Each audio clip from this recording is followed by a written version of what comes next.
12 बजे तक, 1 बजे तक जागेंगे और सुबह 10 बजे तक उठेंगे, तो ये मुस्लिम कौम तरक्की कैसे करेगी?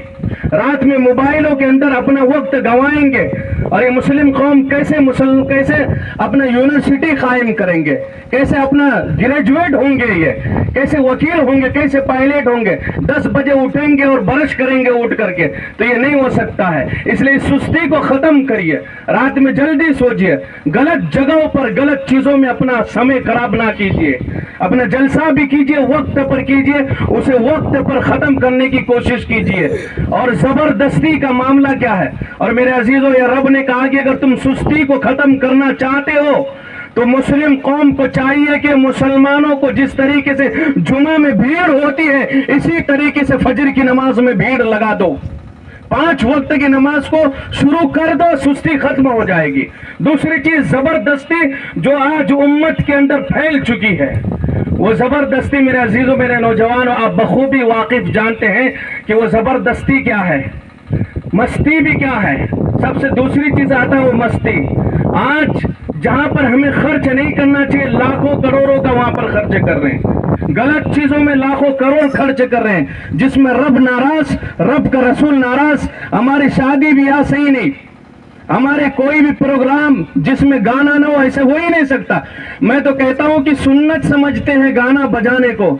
जिस शादी में गाना नहीं, वो शादी हमारी शादी नहीं है। जिसमें ढोल ताशी नहीं, वो शादी। कोई सा ऐसा प्रोग्राम हमारा नहीं होता है जिसमें गाना ना बजता हो। हालांकि अल्लाह के रसूल ने फरमाया कि जो शख्स गाना सुनता है, शीशा पिघला करके कल कान में दिया जाएगा। इतनी बड़ी सजाएं सुनाई गई है। और हमारी मस्ती की हालत यह है कि हमारे बच्चों को देखा जाए, उनसे पूछा जाए कि आपके कारोबार क्या है। मोटरसाइकिल जब चलाएंगे तो वो 100 की स्पीड में चलाते हैं। आप उनसे पूछिए कि भाई ये मोटरसाइकिल आपको किसने दिया है? फरमाएंगे तो मेरे बाबा का है। आप क्या काम करते हो? कुछ भी नहीं है। और ये मोटरसाइकिल भी वो दहेज का दिया हुआ रहता है। और उससे पूछिए क्या करोगे?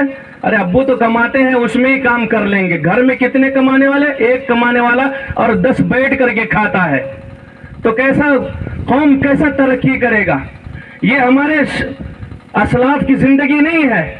असलाफ ने कितनी कुर्बानी दी इस हिंदुस्तान के लिए। हमारे आबा अजदाद ने गर्दनें कटाई इस हिंदुस्तान के लिए।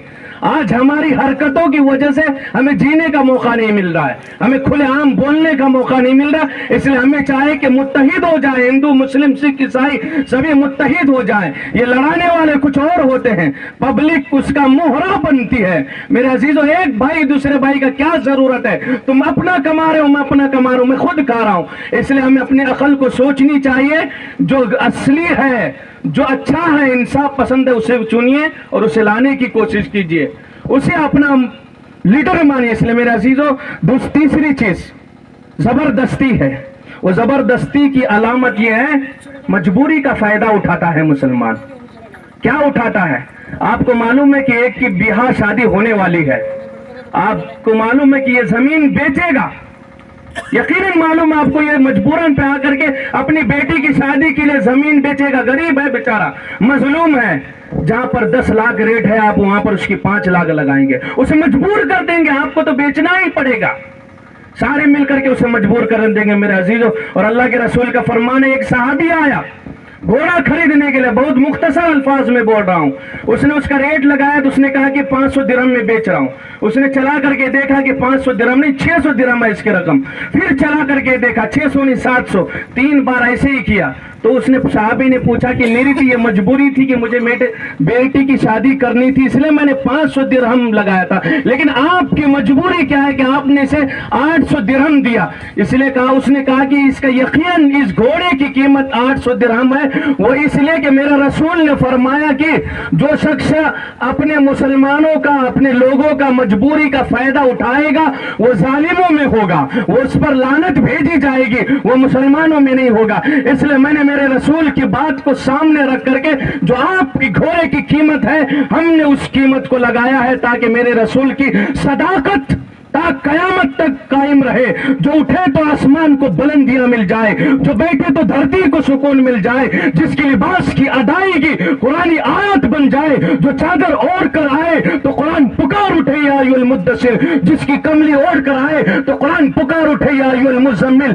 جس کی تعریف نے غیروں نے بھی کیا, جس کی تعریف گرنتھوں پر بھی موجود ہے, گیتا میں بھی موجود ہے, میرے رسول وہ ہے. لیکن آج ان کے نام پر اگر کوئی بدنگماری ہو رہی تو یہ ہمارے حالات کی وجہ سے, کیونکہ ہم نے سنت کو چھوڑ دیا, ہم نے ہیئر اسٹائل شروع کر دیا. سنت سے ہم نا مطلب ہی نہیں, کریکٹروں کا نام فل یاد ہے ہمیں. اس لیے میرے عزیزوں, کسی کا مجبوری کا فائدہ مت اٹھائیں. فرمایا کہ وہ مسلم نہیں ہے, وہ دھوکے باز ہے. مسلمان تو وہ ہے جس کے زبان ہاتھ سے کسی کو بھی تکلیف نہ پہنچے, چاہے وہ کسی قوم کا رہنے والا ہو. اس لیے میرے عزیزوں, ہاتھ اٹھائیں, انشاءاللہ کریں گے نہیں بھئی آپس میں محبت اور اتفاق, 5 وقت کی نمازیں پڑھیں گے, آپس میں اتحاد و اتفاق رکھیں گے. اتحاد کی سب سے بڑی طاقت ہے آپ کی ترقی کا, آپ کی برکت کا. جہاں اتحاد ہوگا وہ گاؤں بھی ترقی کرے گا, وہ سماج بھی ترقی کرے گا, اس گاؤں میں برکت بھی ہوگی, اللہ کی رحمتیں بھی نازل ہوگی. اللہ تبارک و تعالی ہمیں کہنے سننے سے زیادہ عمل کرنے کی توفیق عطا فرمائے. وما علینا الا البلاغ.